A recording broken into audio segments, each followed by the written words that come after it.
Hello, everyone. This is very exciting. Thank you so much for joining us this afternoon.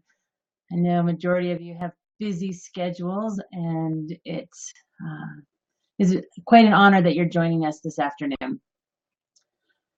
Just quickly on the left of your screen, there are some downloads that you can open up even while the program is running, but you can also um, open them up later when you receive these recordings.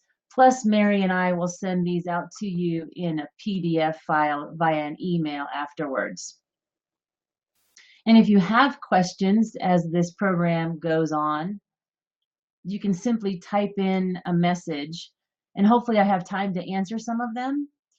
If there's a real pressing question and I'm unable to get to it or even answer it at the time, I'm happy to follow up with you via email.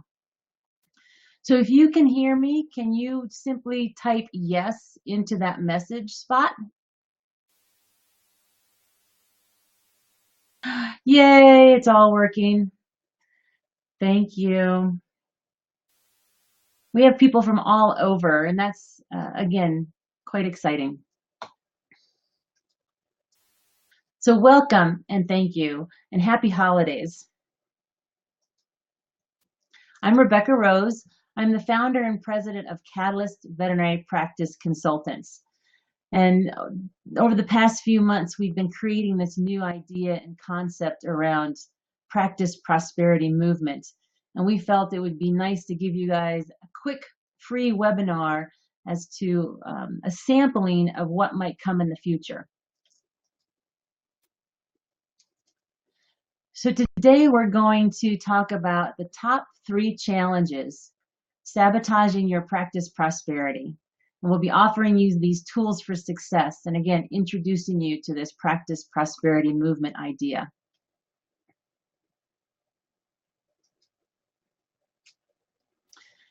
This afternoon's topics have been created because we know as Catalyst team consultants, you are frustrated by these following complaints, and we hear them quite frequently. I'll walk into a veterinary hospital and start speaking with a practice manager, and one of the first things they ask is, where can I find trained help? And why is my turnover so high? So we're going to be offering training success tips to help combat that.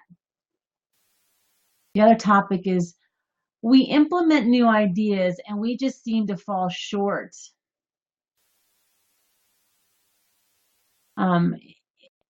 When we create an idea or a concept and then we go at it for a little while and then we revert back to the old habits.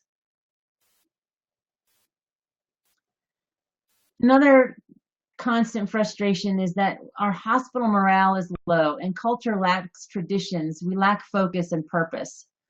So to help combat that, we're going to talk about team culture, how to define it, and how to improve it.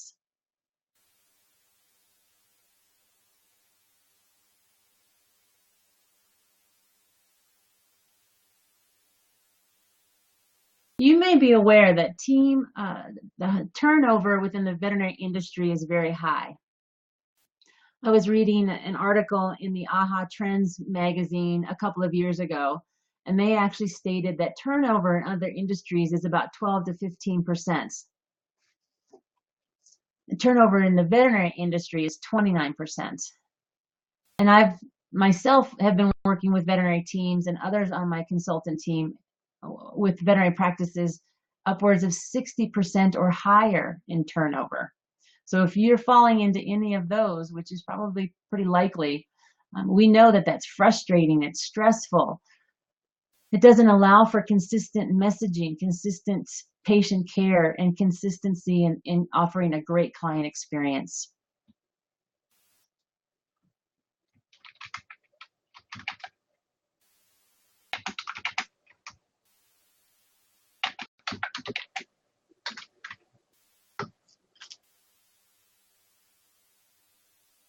So you may know that training obviously is fundamental to success, and it's training of the entire team. I'm not sure why we feel that veterinarians must be mind readers, because we often toss them to the wolves the quickest without offering any kind of phase training or reviewing of the employee handbook. Um, and so I do believe training of the entire team is crucial.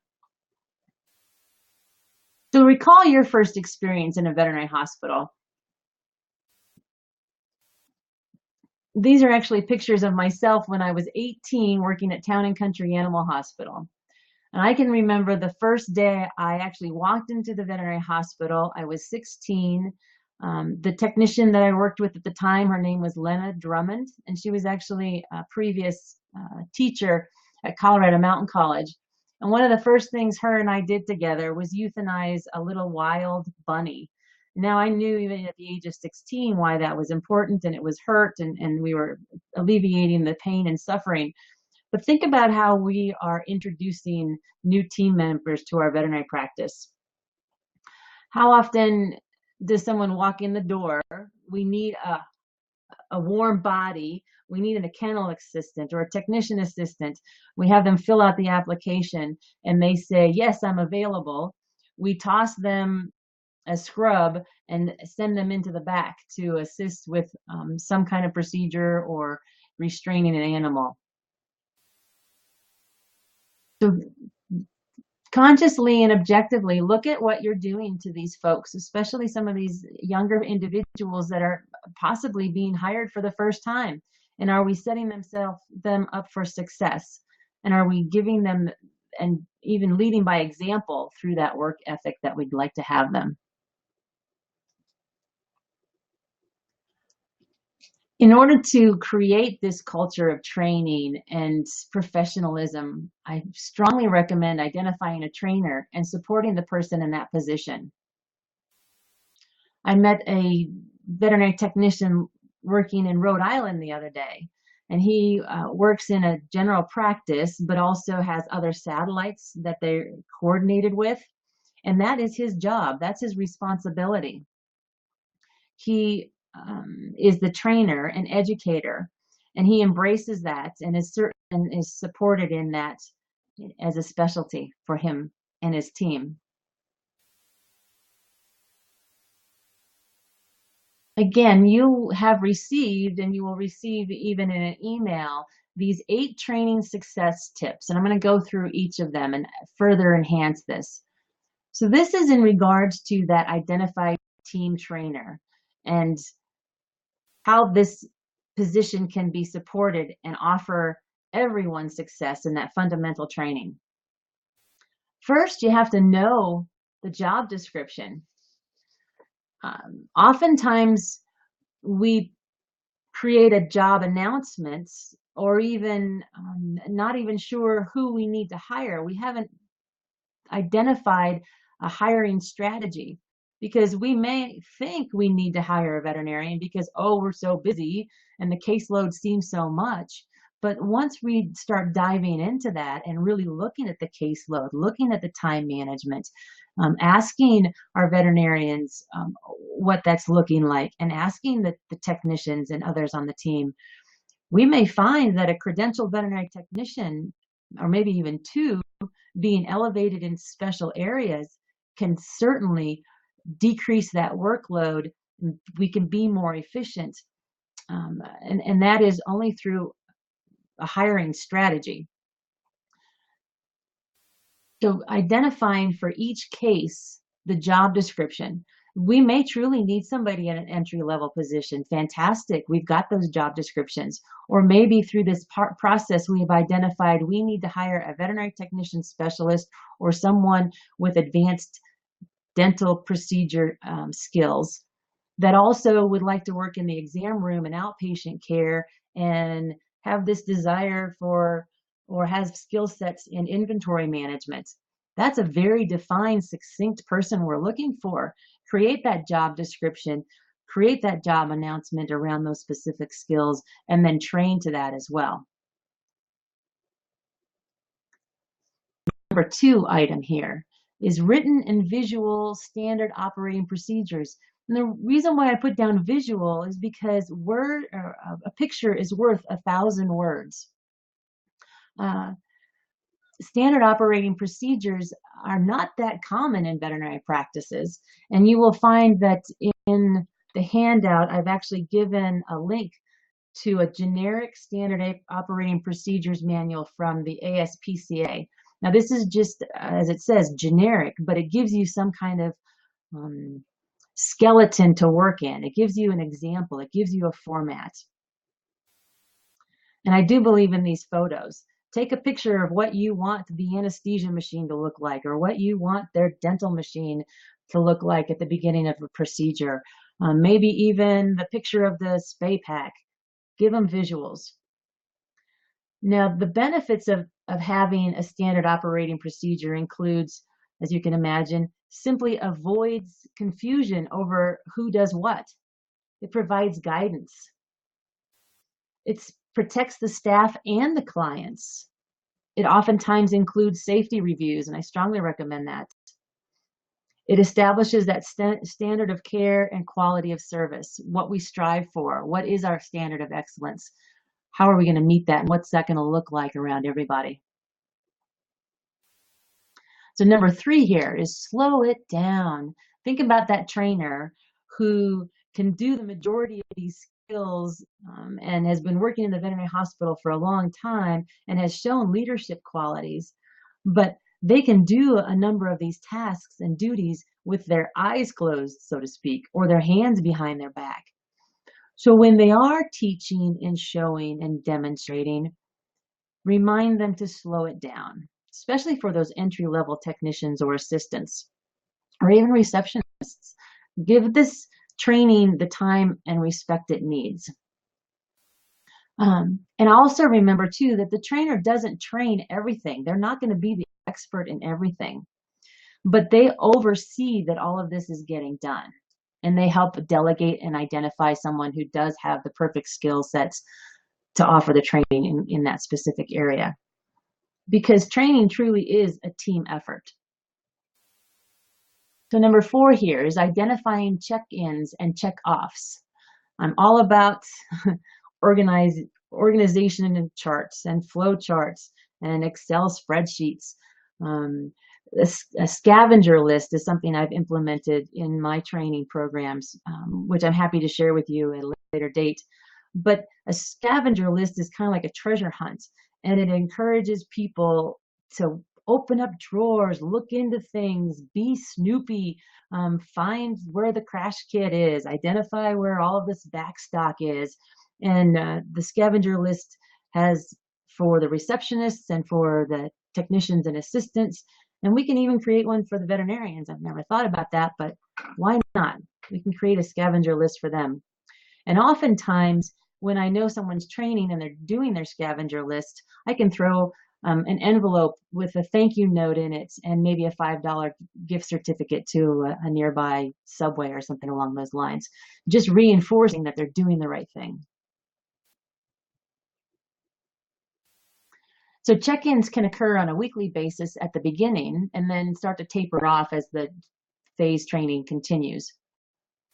And check-offs are just that, making sure that everything that we identified for that job description is getting checked off at the quality and standard we want. Number 5 here is appropriate feedback. Now, I know in our learning and training, the majority of us have not had training on feedback. And some of us do it really well, and some of us don't do it well. This is definitely a learned skill that we can all improve upon. So again, recall the times when you were a new hire at a veterinary practice, and what did it look like when you were receiving that feedback? I vividly recall, and this takes me back to the mid-'80s, being a young veterinary technician and the veterinarian not offering the most appropriate feedback while doing surgery. And I was so distraught that afterwards the animal was recovered. I picked up my spay pack and I went into our laundry room and I'm trying to put the spay pack together, and I'm just totally obsessed with the conversation we just had, and I'm bawling, I'm crying. So obviously that was not the best situation nor the best feedback. But it was years ago and I still remember it. So think about how you're offering feedback. And as a trainer, That's one of those qualities that they will be doing well, and if not, something that they can enhance upon. I want to have a quick conversation about the word but, B-U-T. So I'm of the opinion that using the word but in a sentence negates everything previously. As an example, I love you, but, or you did that well, but. So consider how often you use that and decrease that in your vocabulary.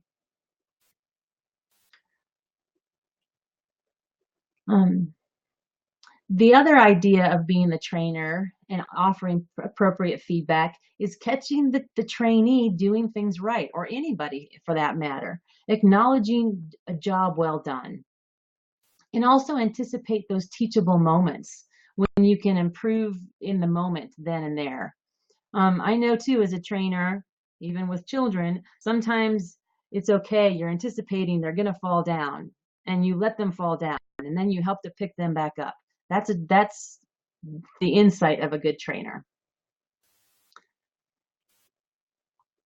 So even when we're doing these objective nurturing reviews and performances, it's best to stay on the positive side, but know too that in feedback, it's critical to be direct too.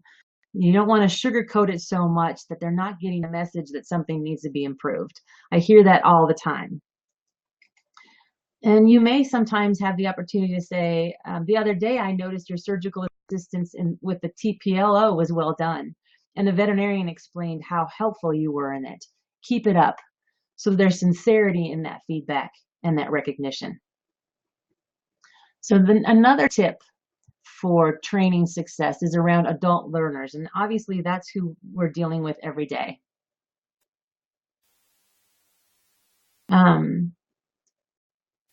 So as adult learners, remember that the way we were taught is not necessarily the way they would like to be taught. There's opportunities for some folks to be visually oriented or audio oriented or even tactile or kinesthetic. I myself am hugely visually oriented and I want to see it, touch it, feel it. I want to be right in it. So as adult learners, when they're ready to learn, look for those teachable moments. And certainly do it on one-on-one in situations that are tailored to their development. Keep in mind that adult learners can only focus about 20 minutes, which is, we're getting really close to the 20-minute mark right now. Because after that point in time, your mind starts to drift. So come back in here, guys, bring it all back in. And adult learners need to review the key points at least 7 times in the 21st days following the educational points. We're going to hear another word in another case about the 21 days. Keep that in mind. 7 times to become a new habit, 7 times to really get it down to the quality and standard you want. That's equally important. And remember that the baby boomers learn for loyalty, the Gen Xers learn for self-development, and we're see that the millennials have this curious blend of collaboration, interdependence, and networking to help them achieve these learning goals. So being a trainer and everyone that's understanding this opportunity for personal and professional development, we all do it differently and we need to tailor it to those specific needs. And communication is simply foundation to all success, certainly that of a trainer. And we can all continue to grow in our communication skills and knowledge. We can take classes in communication around effective feedback, active listening, sympathy versus empathy, continually growing in our communication styles, and also continuing to hone the training skills. There are specific classes in train the trainer, networking opportunities, and possibly even a specialization within veterinary technicians. So again, this handout is for you. It dives into everything we talked about. Implementing and finding a trainer, I strongly recommend. That could even be a goal for 2016. But please give training the time that it deserves and the respect that it will offer, not only for your team, but for your clients, and also that patient care, improving patient care. I'm not going to read through all of this, but this is a 5 to 7 week phase training for the veterinary technician that we were identifying earlier. Now remember that you can review that employee handbook. I think that during that first week, you take it slow. They have conversations and work with and shadow the client service representatives, your receptionists. Maybe go for a lunch with the trainer. Start identifying the checkoffs and the checklists and how that looks, and identifying the quality of care and excellence that you want to achieve during this process. Week 2, you'd step into higher levels of training, and the list goes on. As you see, there's this scavenger list that I keep talking about. I think it's a great piece that we should be adding to these phase trainings. Week 5 is focusing on all those items that are incomplete off the checkoff list. So there's definite method to this madness. It's identified and it's quantified. That wraps up our conversation about team training. There's so much more around that, and we will surely elaborate on those concepts in the Practice Prosperity movement. So moving on to this idea of making new ideas, concepts, and procedures, making them stick. And it really does take 21 working days to create a new habit, or even longer. So when I was starting to create and look at this, I actually did some research, which I'll mention in a minute. But give it time. Support this opportunity for change. I recently offered a veterinary practice a team satisfaction survey, and one of the questions was specific to implementing new ideas. And when I collate all of their answers, this is what I found, and I don't think it's that uncommon in most veterinary hospitals. They said, unfortunately, not a lot of implementations have stuck. That's too bad. Not due to being ineffective, but simply because I feel the new processes are not given a full chance. And there's resistance to change from the owner. So I imagine some of you are shaking your heads. Yep, that's how we see it too. So this research that I found was pretty interesting, and I looked at a couple of different sites. But there was this one article, how long does it actually take to form a new habit? And in the 1950s, there was a plastic surgeon, his name was Maxwell Maltz.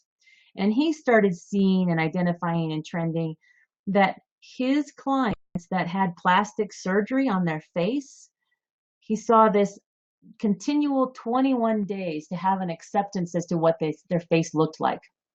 And he also recognized too that if there was an amputee of a leg or an arm or something like that, it took 21 days for that phantom feeling to go away, or for there to be an acceptance of this new physical change in their body.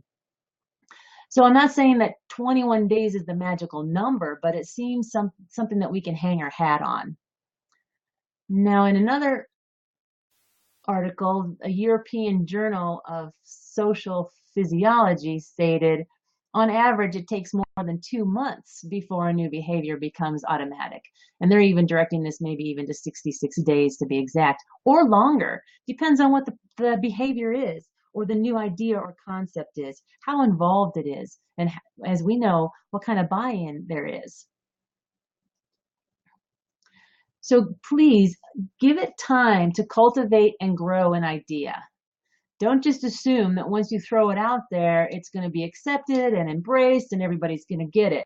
No, just like that training piece, it takes at least 7 times to do it at the standard and excellence that you want it for it to become a learned piece. So here's 4 steps to success. And you have received a SMART goal form in the download, and we'll also send it out to you via email. Some of you may be familiar with SMART goals. And I think this should be implemented not in even these plans and ideas for the team, but you can even consider using this handout for performance reviews as well. But SMART goals keep things specific. They help you identify and measure them. Important aspect is identifying someone to be accountable for the follow through on this. And is this goal or idea or concept obtainable? Is it realistic? And is it timely? Those are just average SMART goals. Now, what I throw in the mix and what I feel are just as equally important is that the team helps to identify how is this idea or concept or plan best for the pets, the pets that we serve, all of the pets that we serve, the pet owner. How is it enhancing their relationship or their bond with the pet? How is it offering convenience for the pet owner? How is it increasing that compliance for the pet owner? Is this idea, concept, or plan good for the veterinary team? Is whether it be an individual veterinary team member or more appropriately the whole veterinary team? Can they really grasp onto it? Can they really engage in it? And then how is it best for the veterinary hospital?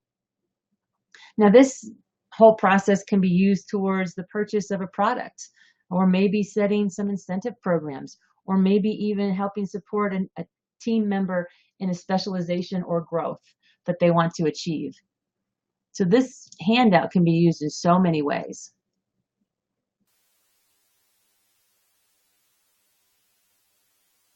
So to continue to elaborate on these 4 steps to success.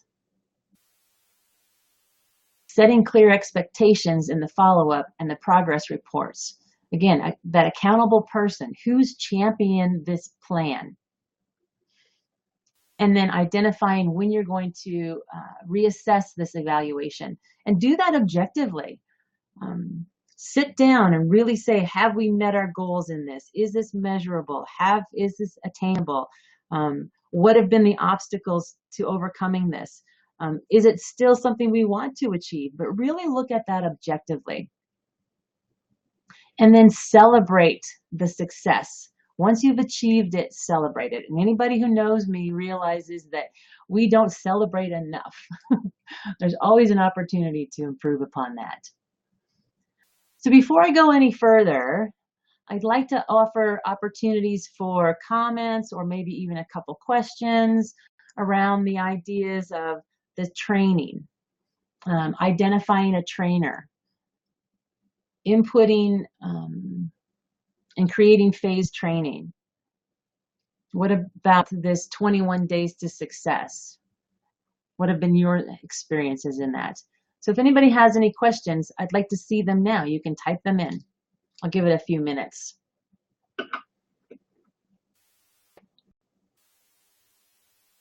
Because you are a very engaged group, and I know too that you have a lot of experiences with these frustrations within your veterinary hospitals.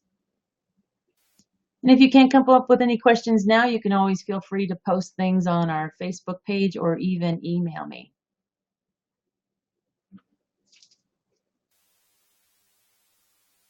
All right, I'm going to keep moving on.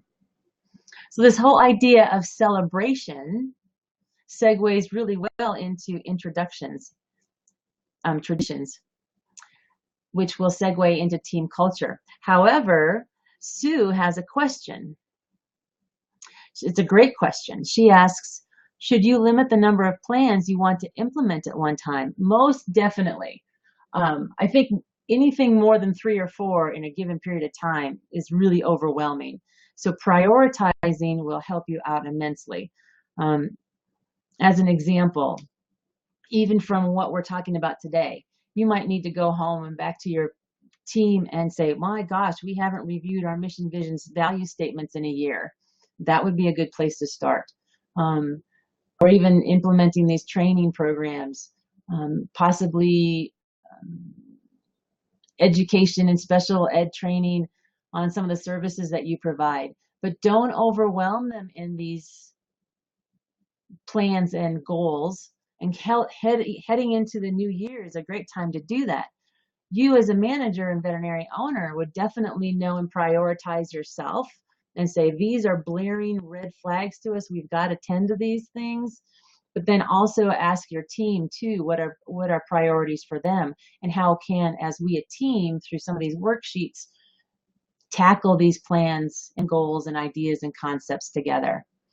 And as a team, asking how is it best for the pet owner, the veterinary team members, and the hospital. Great question, Sue. Thank you.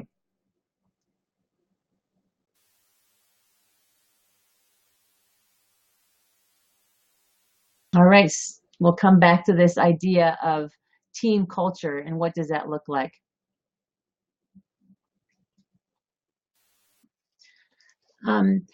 Team culture seems to be, and I think it was for a while, that buzzword, but we all thought, oh, team culture, that's an interesting concept, but we really don't know what it means. And so I did find some definitions for it. And that culture can be defined as the sum of attitudes, customs, and beliefs that distinguishes one group from another. Now, even that whole idea about beliefs is pretty big.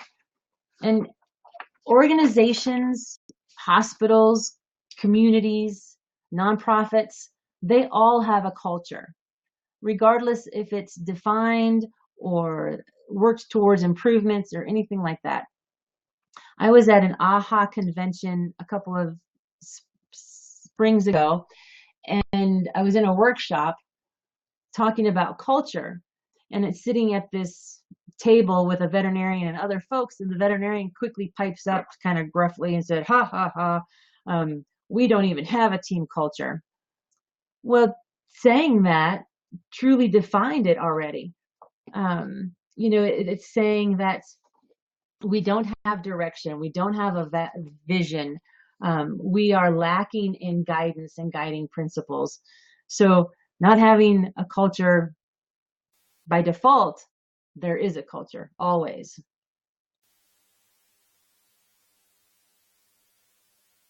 So and the way that I look at culture and beliefs and all of these fundamental ideas around culture are traditions. We can say we have traditions because we do these things.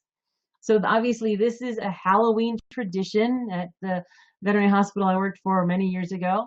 And yeah, we dressed up for Halloween. That was what we did.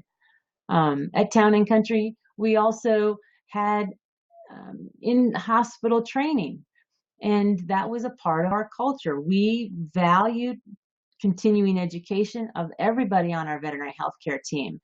This is an example where we got a brand new ultrasound, and this was probably in 1981.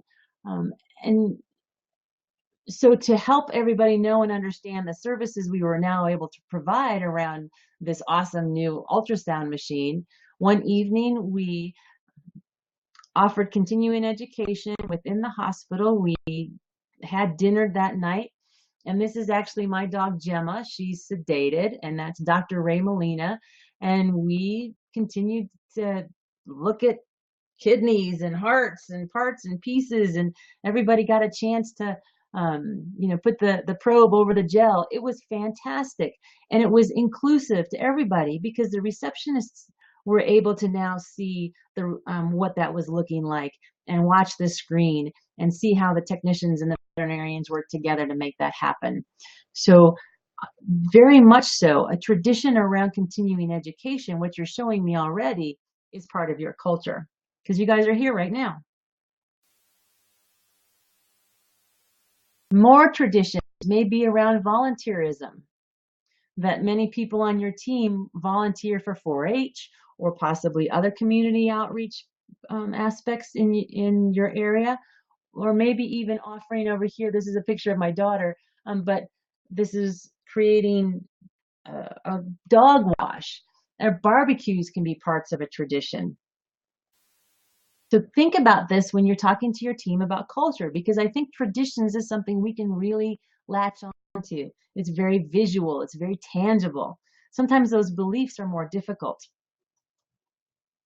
And obviously, celebrating people's anniversaries to working at the veterinary practice or birthdays can be a part of tradition. Now, identifying beliefs can be a little more difficult, and it takes that next level of engagement. But sitting down with your team at some point and asking, what do we believe? How do we choose to tend to our patients? What does that look like on a daily basis? How do we take care of our clients? What do we believe in client service? What do we believe in standard of care? How do we believe and support each other as a team? Sometimes those can be more difficult questions to ask, but I think asking them helps us identify the values that drive us. There's three foundational components of a transparent veterinary hospital, and those are the mission, vision, and values. And these price statements can be created by the veterinarian owner, by upper management, or more appropriately, what I feel is stronger in the collaboration of the team. Now, keeping in mind, reviewing these should happen on at least an annual basis. Not that you're going to change them all the time, but these are living documents. Vision may not always change. Values don't really change much. But if there's a change in team, maybe there's a recent ethical decision that's being made, or a conversation in the veterinary community that is changing, a shift, and there's a paradigm in it, that could change values. Ownership can change values. Obviously, each ownership can change the vision. So mission identifies the common focus or goals to be brought to fruition on a daily basis. The vision is that lofty focus for long-term achievements and broad outreach.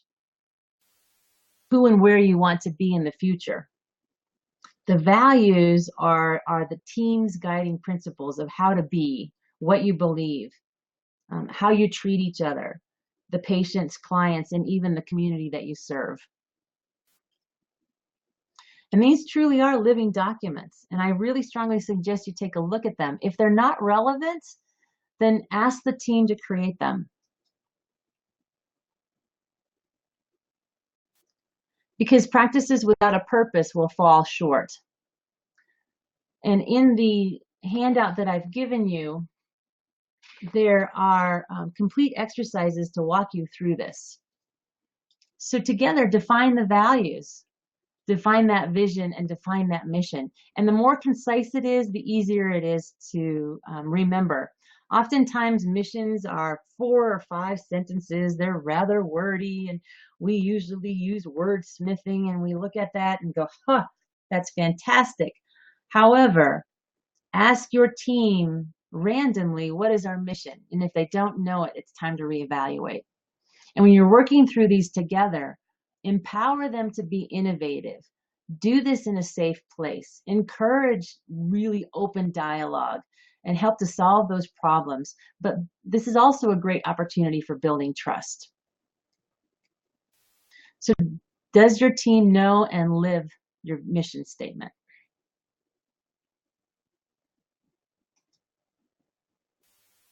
You could even just ask them who they are as a team.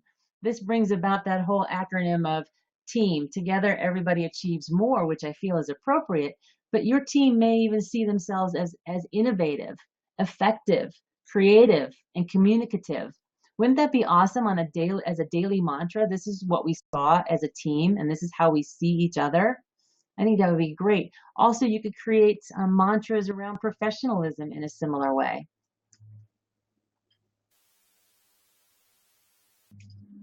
I often refer to Dr. Karen Smith's book, Team Satisfaction Pays. It's more or less my Bible in many ways.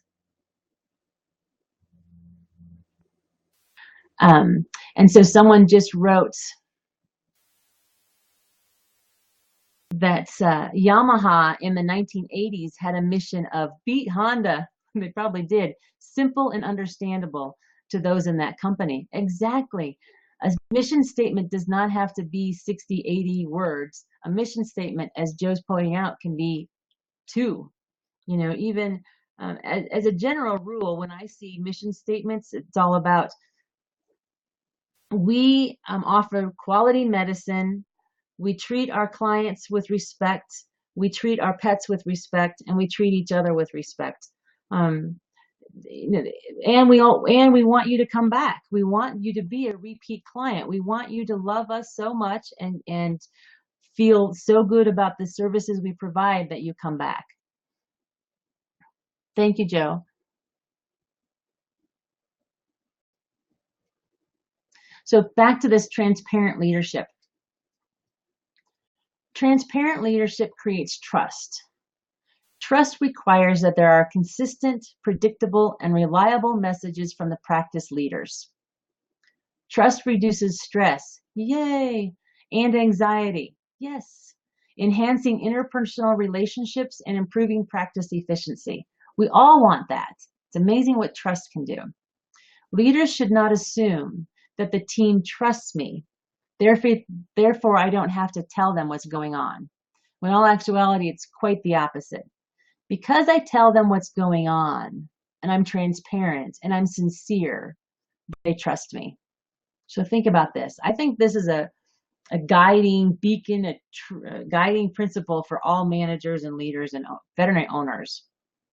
Because I tell them what's going on, they trust me. There's been exercises done by veterinary teams all over, and the top motivator for veterinary teams is generally being included in these kinds of conversations, being included in decision making at the level that they can be. They want to just be a part of the process. They want to be in the who. They want to be, and they want you as managers and owners to be transparent.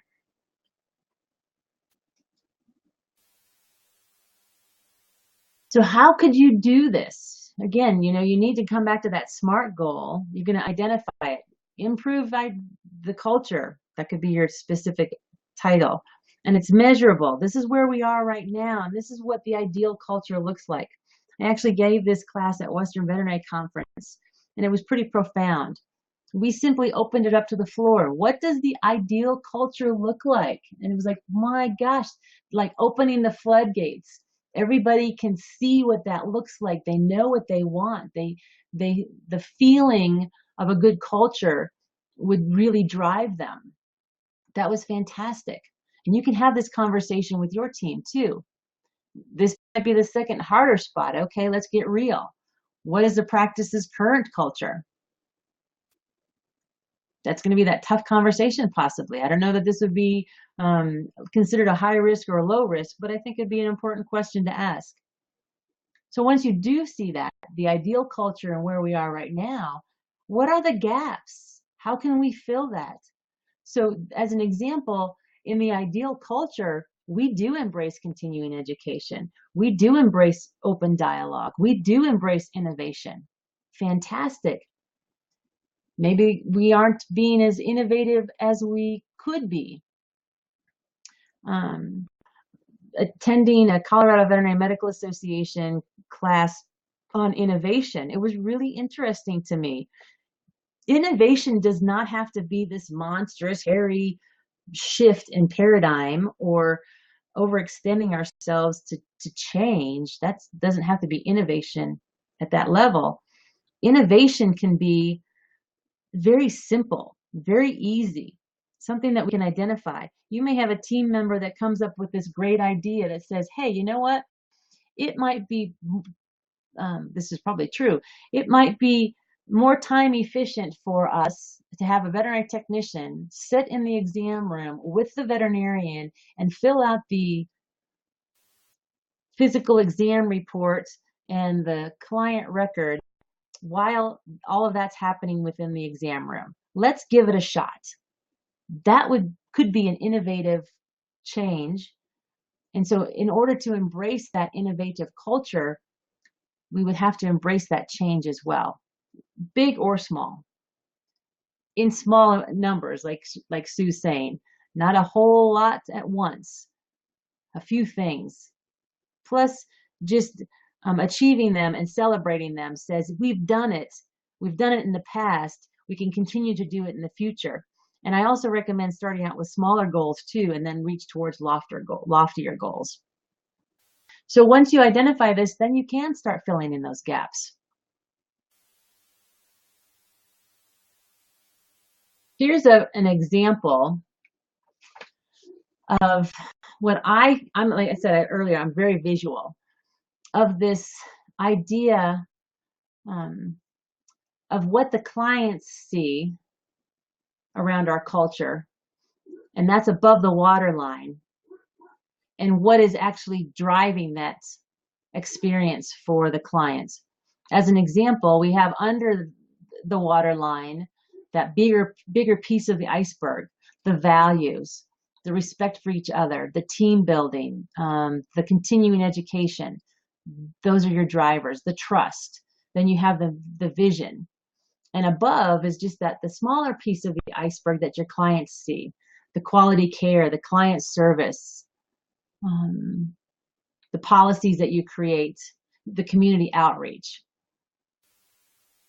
So in your handout, I've also given another example because I really do feel that this is a good visual that you can create together for your team around the culture. So you can see on the left, it's all filled out similarly, and on the right, it's a clean template. So you guys can create that and use that as your template for open discussion with your team. So this leads me into this. This is just the tip of the iceberg, what the client sees in that organizational culture. And this is also just the tip of the iceberg as to what we can move into next year in this opportunity for practice prosperity movement. Before I talk about this, I'd like to see if there's any more questions, anything related to training, identifying a trainer. Kelly Samuels asks, how do you address pushback from the team for change? It happens. Everybody, the majority of us have a difficult time embracing change. And oftentimes they can see the benefit of it. And that's the whole reason why we go through this specific, measurable, assignable, realistic and timely. We go through this and show them and help them identify together why it's important and identify why it's best for the pet owner, veterinary team, and veterinary hospital. So when you have those engaging conversations and you talk to them about it, they're more likely to help and support it. Oftentimes the change means we've done it wrong in the past. That's not the issue.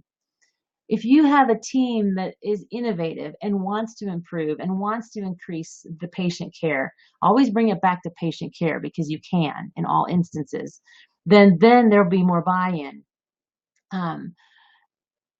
Walking through some of these ideas and steps, identifying the values. Do we have the same values together?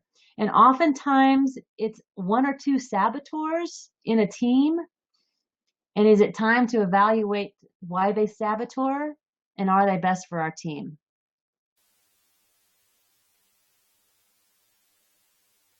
So hopefully, Kelly, I helped to answer that, but that's a great question. And there is pushback. But when we offer and apply some of these tools and exercises I've given you, you might be able to help them see the benefit to what you're changing. Change management. Gwen Pettit is on our class today, and she's actually our change agent. There's a whole concept of how do we manage change. And oftentimes within the veterinary community or the veterinary hospital, it's more like moving the Titanic than it is a hop, skip, and jump, and it's done. 21 days, too, to a new habit.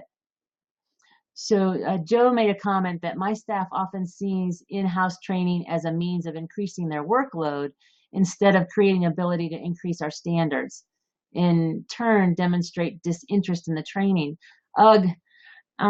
And again, trying to help them see and understand that this is best for patient care because every single one of us values patient care. If we're not here for patient care, we shouldn't be on a veterinary team. And I know that's harsh, but that's our driver. We're here for the patients and the pet owner. And through improved training and compliance and scripting and being able to explain our services and why we do what we do, it's better for them. And it's unfortunate that we have to overcome that. Kelly, you're very welcome. Very welcome indeed. Are there any more questions? All right, if there are, feel free to throw them out there. I'm going to step into what our practice prosperity movement looks like. Again, we've just been on the phone for a little over 40 minutes, and I've given you a number of tools that hopefully you can take back and start to implement on a slower pace, Sue.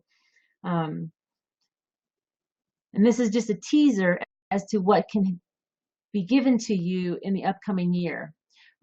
Together with my Catalyst team, we've identified 12 guiding principles that we will elaborate on in depth through the upcoming year.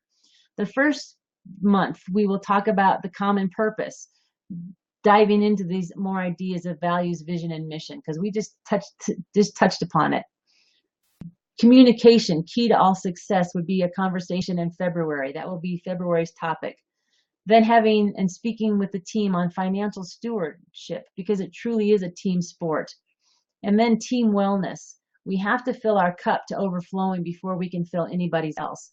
And within the veterinary community, we have high compassion fatigue. It's one of the reasons why we have such high turnover. So we will really dive into team wellness.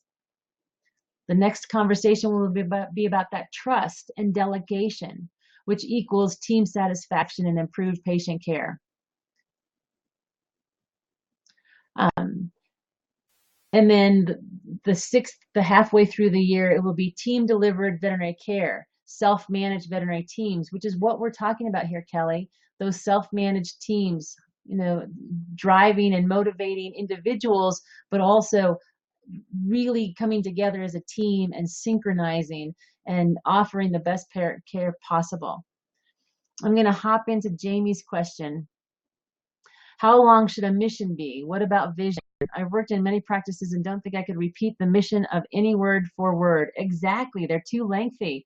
I was just in a strategic planning with the veterinary technicians, and the new mission statement, hold on, let me count it because I already memorized it, is the whole mission statement is now 6 words. And you can do that within a veterinary hospital as well. Now, the vision is going to be a little loftier, and it may even have bullets, but that's okay. Take a peek at the exercise, or we can even move this to a Facebook or email question. But it's true. If you as a manager or even team leader are unable to recite the mission, it's dead in the water. And if it's dead in the water, it's not helping anybody at all. So back to this practice prosperity. The 7th month, so in July, our conversation will be about increasing staying power, hiring, team training, and feedback. Oftentimes I go into veterinary hospitals and they're unable to really describe the services they provide. So we're going to dive into the hundreds of services veterinary teams provide, identifying the top 10 and focusing on them, plus outreach to the clients and the community. Later on, we'll be talking about tools for success in efficiency and efficacy, which comes back to this whole training piece. Obviously, there's the client service aspect of it and how professionalism, relationships, and patient care are all divided and supported by that. Near the end of next year, we'll talk about simply inspiring abundance and gratitude, which is your team culture again. And then opportunities for career growth within veterinary practices. So that's just the topics that we will expand upon in depth next year with webinars like this, plus there'll be guest speakers, audio podcasts, and actually a community on Facebook that we will be able to answer questions and offer more resources in the moment in that community. So it's going to be awesome. So I'm going back over here to Jamie's uh, comments. And she says, I think the problem is veterinarian owners are often coming up with a mission on their own. And I have to agree. I've been in the process in many organizations where we've created it together and it's far better. Yes, it's going to take more time, but the final product will be something that the team can buy in on. They know it, they know why they created it, and it's something that they're they strive for. So I really recommend having that exercise with your team. I've been in workshops where we've done that as teams, and I've also seen and know of veterinary teams that have done that together by themselves, and it works out really well. All right, folks, we've ready to wrap it up here. I hope that you've enjoyed the program, that you utilize and download the materials we've given you. They pretty much recap everything we've just talked about. And these are exercises that you can use tomorrow within your veterinary practice. That's what we're all about. It's tangible, it's doable, and they're going to walk you through some awesome exercises. You're very welcome. I'm glad you came, and wishing everybody a very Merry Christmas, Happy Holidays, wonderful New Year. May it be successful, and may your team thrive.